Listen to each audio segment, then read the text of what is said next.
If you've ever had a boss who constantly criticizes you, changes expectations, and gives you that anxiety, that sweating palms before every interaction, this video is for you. How to deal with a difficult or a toxic boss. Lessons I have learned by reading Laws of Human Nature by Robert Greene. Now, according to Robert Greene, difficult bosses have got very little to do with your performance. It's got nothing to do with your performance. You are a great performer. Now, the challenge with difficult bosses is that what drives their behavior is their own emotional insecurity. But it can make you question whether you are good at your job or not.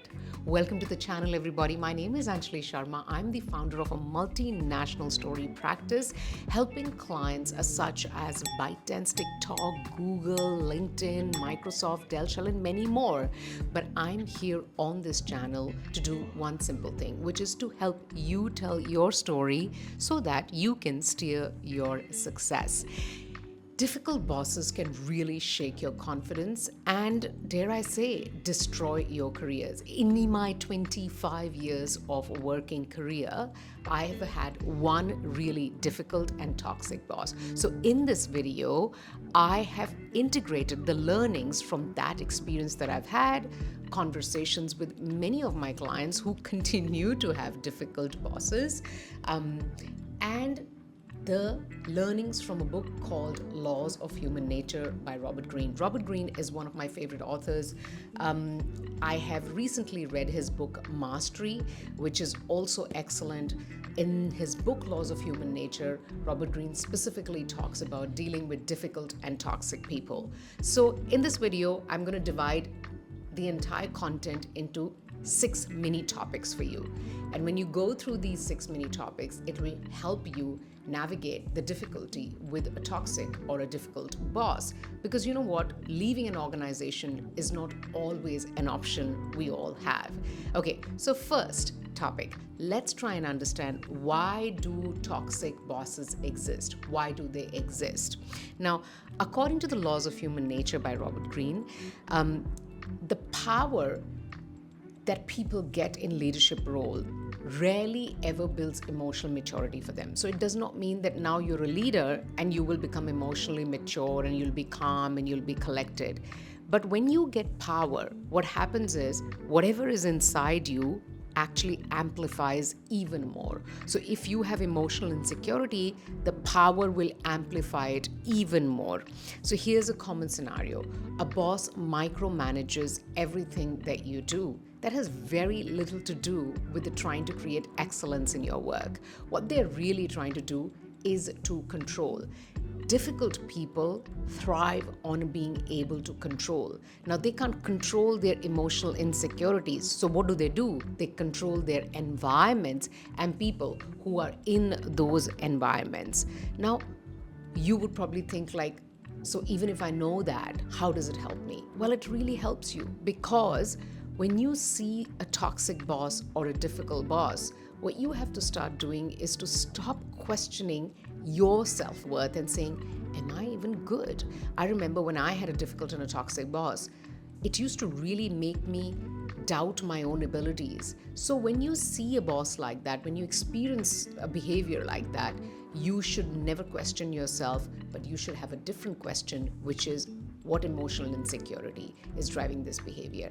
And shifting this from what's wrong with me to what's driving this emotional insecure behavior can actually give you a lot of confidence within yourself. So toxic bosses exist because they have an emotional insecurity that is amplified in their leadership role. They're just trying to control people and the environments that they're in because they can't control their emotions. Topic number 1, why do toxic bosses exist? Let's move to topic number 2. Stop taking it personally. Okay, it's very easy for me to say, don't take it personally. It's very, very hard when you're in that particular situation. But here's what you have to understand. When you take the reactions of toxic bosses personally, you actually really create an imbalance within yourself. and you give them more of a reason to do what they're doing. Let me help you understand this. So, toxic bosses thrive on visible stress on your face, frustration on your face, defensiveness on your face. They actually want that from their reactions for you. They want to see you like that. So say, for example, you worked on a project for a very long period of time. It was a difficult project. You worked really hard at it. And then finally, you show it to your boss. And your boss turns around and says, "This is not what I expected." No feedback, no explanation. Now, naturally, any normal human being will show some visible distress. Some would huff and puff, some would even say something back. Depends on where you're at in terms of your own confidence. But you will have, any normal person will have some kind of an emotional reaction to this. And that is exactly what your boss is looking for.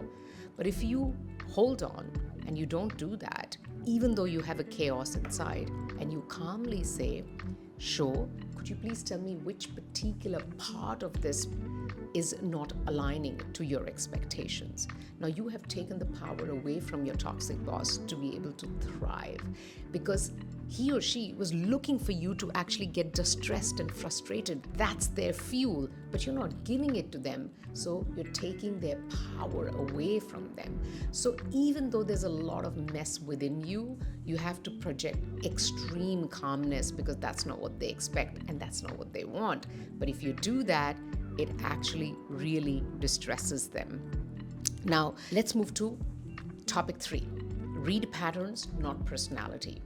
Now, when I was experiencing a toxic and a difficult boss, I used to go through an experience with him, and that particular moment used to be quite distressing for me.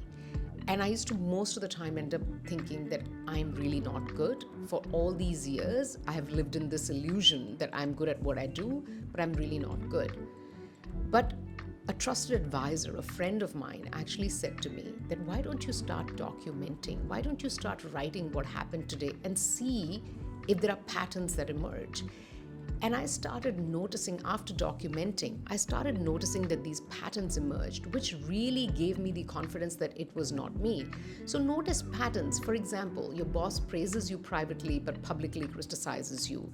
Your boss actually changes the expectations and deadlines and then blames you for missing the original deadlines. Your boss is there with you when something good happens to be a part of the team that takes credit, but is totally missing when something goes wrong.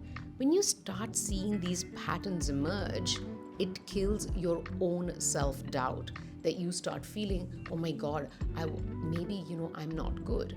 So I highly recommend you document your experiences, because it is very hard to go and speak to someone else within the organization when you're yourself not sure as to what you're experiencing is right or wrong or whatever it is. So write it down and see what kinds of patterns emerge, because patterns are truth tellers. They tell you what exactly is going on. Let's move to topic number 4.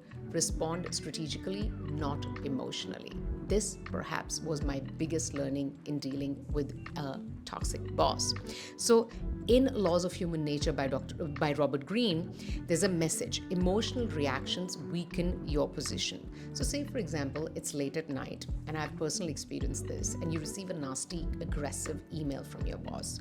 Now, it's 9 p.m., you're scrolling on your phone, you see that message, your immediate thing is, "I'm going to respond to it right now. I didn't do this." And you want to speak for yourself, and you should speak for yourself.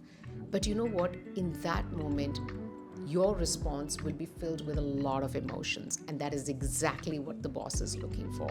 What you should do instead is to not respond at that time, because that space that you give between someone's stimulus and your response actually lets you respond strategically, not emotionally. It takes the emotions away from your response, and you respond in a very factual manner. There's this wonderful quote. A lot of people credit this quote to Viktor Frankl, but I'm not really sure if it is a Viktor Frankl quote, which says, "Between stimulus and response, there is a space." So your boss's nasty, aggressive email is a stimulus. Your reply back is a response. There is a space. In that space is your power to choose your response. And in our response lies our freedom and our growth. that space is the most important thing. So next morning, you would respond something like this. Show, based on our previous discussion, this is what I had created. If the expectations have now changed, I'm happy to adjust. Now, that's a very factual response. It has no emotional baggage in it.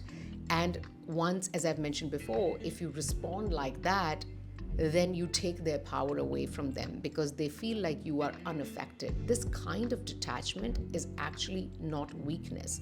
This detachment is emotional maturity that toxic people, difficult people find very hard to deal with. Let's move to topic number 5, which is set boundaries quietly. Now, boundaries essentially is declaring what you would do in a certain situation, right? That this is my boundary.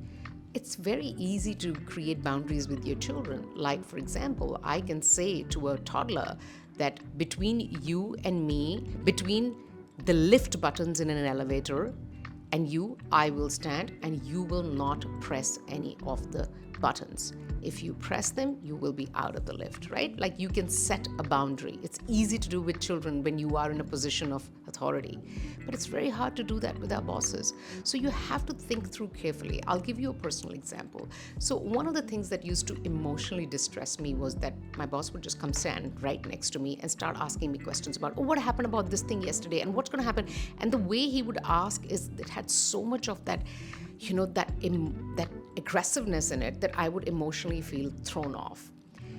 Then, based on an advice that I received from a friend, I started doing this. Every end of the day, I would write an email to him. This is what I worked on today. This is what I'm planning on tomorrow.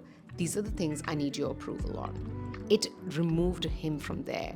In my emails, I could communicate to him without the emotional aura, emotional energy. But if he stood right next to me, I would feel very, very distressed by that.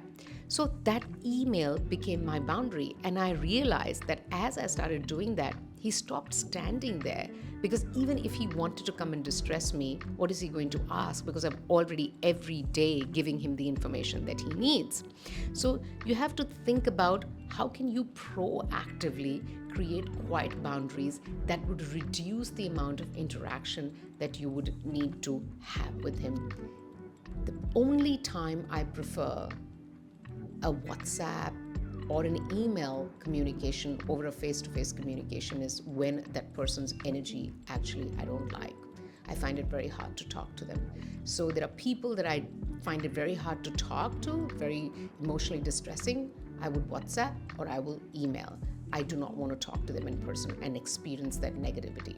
So that's topic number 5, set boundaries. Let's move to the last topic, when distance is the right move. Now, if you stayed under a toxic leadership for way too long and you've tried everything and nothing is working out, I highly recommend you start looking at an exit. Now, a lot of people think exit means leave the company. That's not what an exit means. Exit can mean that, but exit can also mean taking a transfer in a different department, right? Exit can also mean finding a completely new role under a different leadership, right? So start thinking about that. Start putting your hand up for building a network that is wider than your own team. Don't just rely on showing your brilliance and have transparency just in front of your boss. So there comes a point where for your own sake, you have to distance. And there is it's not a weak step. It is actually a very strategic step. I personally went up to HR and did not say that my boss is difficult. What I said to them was that I'm starting to become really interested in this particular area and I'd love any exposure. I was given an opportunity to do a project in that particular area, and then finally I had moved into that different department because the other department really liked how I had done the project with them. So you can look at those things. Long-term exposure to toxic behavior reshapes you. Protecting yourself is your job. If you actually stay under that toxic leadership for a long time, you would really lose your emotional and mental balance. So I would not recommend you do that. So think about distancing, and it's not weakness. Okay, all toxic bosses, in conclusion, I want to say all toxic bosses survive and thrive on your emotional reactions and responses to their aggressiveness. And if you keep giving it to them, then they will keep thriving under that. Your response is in your hand. You must always present yourself calm, collected, and confident, even if inside there is a chaos. I hope that helps. If you liked what I shared here with you, please give me a virtual fist by subscribing to the channel. I'll know this is the kind of content you like, and I will keep making more videos like this. Stay storied, and I'll see you soon here again.